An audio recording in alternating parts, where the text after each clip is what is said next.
उसके कपड़े उसको सेक्स ऑब्जेक्ट नहीं बनाते हैं। मतलब कपड़ों का रेप से कोई कनेक्शन ही नहीं है। रेप का कनेक्शन है मेंटेलिटी से। Get a woman's perspective. एक लड़की से पूछो how the fear of rape affects their daily life. उनको सुनो, उनसे लर्न करो और उसके बाद उनके व्यूज को फील करो। जब एक लड़की के साथ रेप होता है तो कॉमनली एक सवाल पूछा जाता है कि ये क्यों हुआ, आदमी ने रेप क्यों किया, और मेजोरिटी में जो इसका एक आंसर आता है वो आता है सेक्सुअल डिजायर के लिए। लेकिन सेक्सुअल डिजायर तो सब में होता है, लेकिन सब रेपिस्ट तो नहीं होते, सब रेप तो नहीं करते अपने डिजायर को पूरा करने के लिए। इसका मतलब रेप का जो कॉज है वो सिर्फ सेक्सुअल डिजायर नहीं है, बहुत से कॉजेज हैं। और मजे की बात यह है कि जितने भी कॉजेज हैं इनके बारे में आधे से ज्यादा लोगों को पता भी नहीं है, और जिनको पता है वो इनका सॉल्यूशंस ढूंढ नहीं रहे हैं। हम बस एक रीजन को पकड़ के बैठे हैं कि ये जो कुछ हुआ है वो सेक्सुअल लस्ट की वजह से हुआ है। लेकिन कहीं ना कहीं एक रेप में फ्रस्ट्रेशन भी है, एंगर भी है। लेकिन ये जो फ्रस्ट्रेशन और एंगर है ये है किसके लिए? ये लड़की के लिए नहीं, ये एक सोसाइटी के लिए। एक्चुअली में सोसाइटी अब डिवाइड हो चुकी है इकोनॉमिकली। अब दो सोसाइटीज हैं, एक इकोनॉमिकली जो पावरफुल है और एक इकोनॉमिकली पुअर है।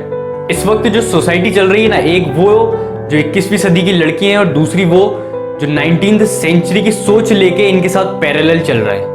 मतलब ये दो कैटेगरीज पैरेलल तो हैं लेकिन अलग अलग सोच के साथ, और जब अलग अलग सोच के साथ एक साथ चलेंगे तो फ्रस्ट्रेशन, एंगर, सैडिज्म तो आएगा ही। सोशल और इकोनॉमिक फैक्टर्स इन्फ्लुएंस करते हैं पूरे एनवायरनमेंट को, और क्योंकि कॉजेज अलग अलग हैं इसलिए रेपिस्ट भी कैटेगराइज्ड हो चुके हैं। For example anger rapist. तो अगर इसकी बात करें तो एंगर रेपिस्ट का जो गोल होता है वो होता है विक्टिम को ह्यूमिलिएट करना, उसको डिबेस करना। डिबेस मतलब उसकी वैल्यू को कम कर देना। अगर इसको एग्जाम्पल के साथ समझें कि अगर किसी लड़के ने किसी लड़की को प्रपोज किया लेकिन उस लड़की ने उसको मना कर दिया तो वो सोसाइटी में उसकी वैल्यू को गिराने के लिए गुस्से में, एंगर में रेप करेगा। ये एक एग्जाम्पल है। एंगर रेप कैटेगराइज्ड होता है फिजिकल ब्रुटैलिटी से, जिसमें विक्टिम को रेपिस्ट मारता है, घसीटता है, उसके साथ उसको टोटली ह्यूमिलिएट कर देता है। चाइल्डहुड एनवायरनमेंट भी इसका एक बहुत बड़ा कॉज है, क्योंकि जो पर्सनैलिटी होती है वो डिपेंड होती है आपके चाइल्डहुड एनवायरनमेंट पे। और रिपोर्ट के अकॉर्डिंग, WHO के अकॉर्डिंग, जो बच्चे बचपन से ही चाइल्ड अब्यूज का शिकार होते हैं, जो अपने आसपास वायलेंस देखते हैं, बड़े होकर वही वायलेंट बनते हैं। ये WHO की रिपोर्ट है। मतलब कम उम्र से ही गलत एनवायरनमेंट मिलना आगे के लिए बहुत डेंजर होता है। एक बहुत बड़ा रीजन है इसका कल्चर।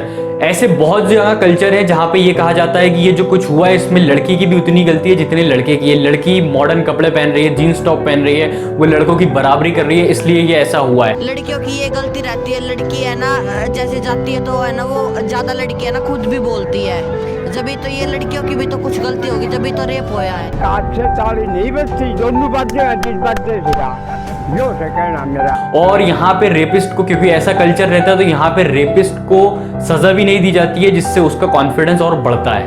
18+ मूवीज, जो पॉर्न इंडस्ट्री है, एडल्ट मूवीज हैं, वो भी एक बहुत बड़ा इम्पैक्ट डाल रही हैं, इसको प्रमोट कर रही हैं, क्योंकि बहुत सारे लोग इसका एडिक्ट होते हैं और इसको कॉपी करने की कोशिश करते हैं, जो कि बिल्कुल अनरियल है।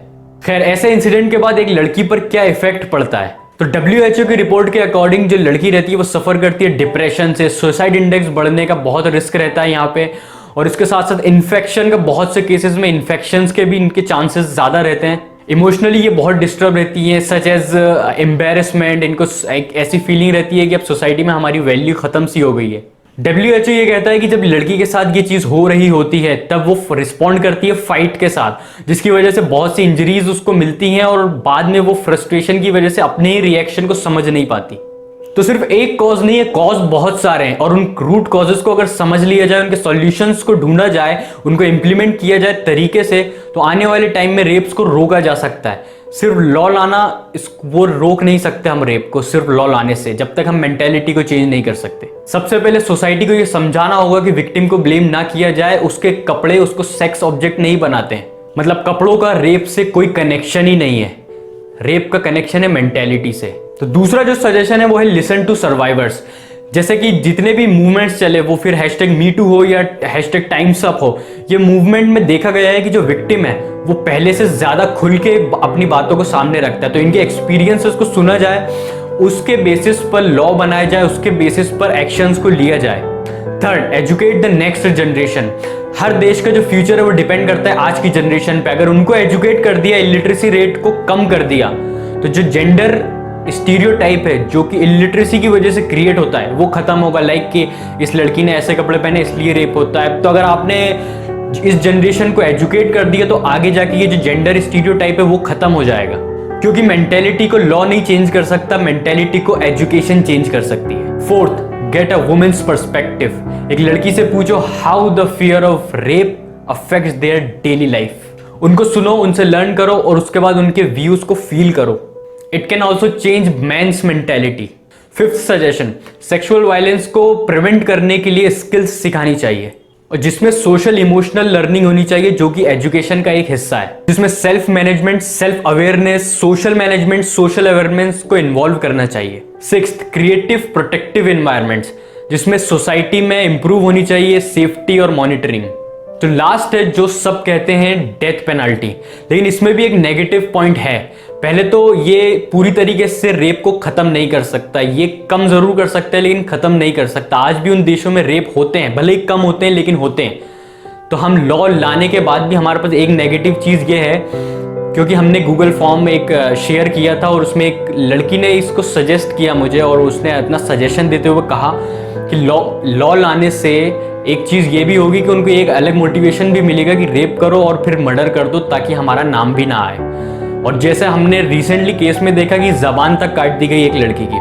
तो अगर मेंटेलिटी नहीं बदलती है लॉ लाने के बाद भी, तो एक ऑप्शन होगा कि रेप करो और मार दो।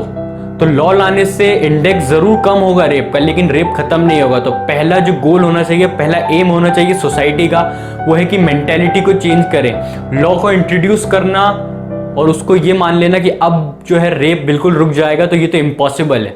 कोई भी लॉ किसी भी चीज़ को रोक ही नहीं सकता जब तक मेंटेलिटी नहीं बदले। तो मेरे इस वीडियो में जो 7 सजेशंस थे, कमेंट में अपना सजेशन बताएं और इस वीडियो को और लोगों से शेयर करके उनका सजेशन भी मांगें।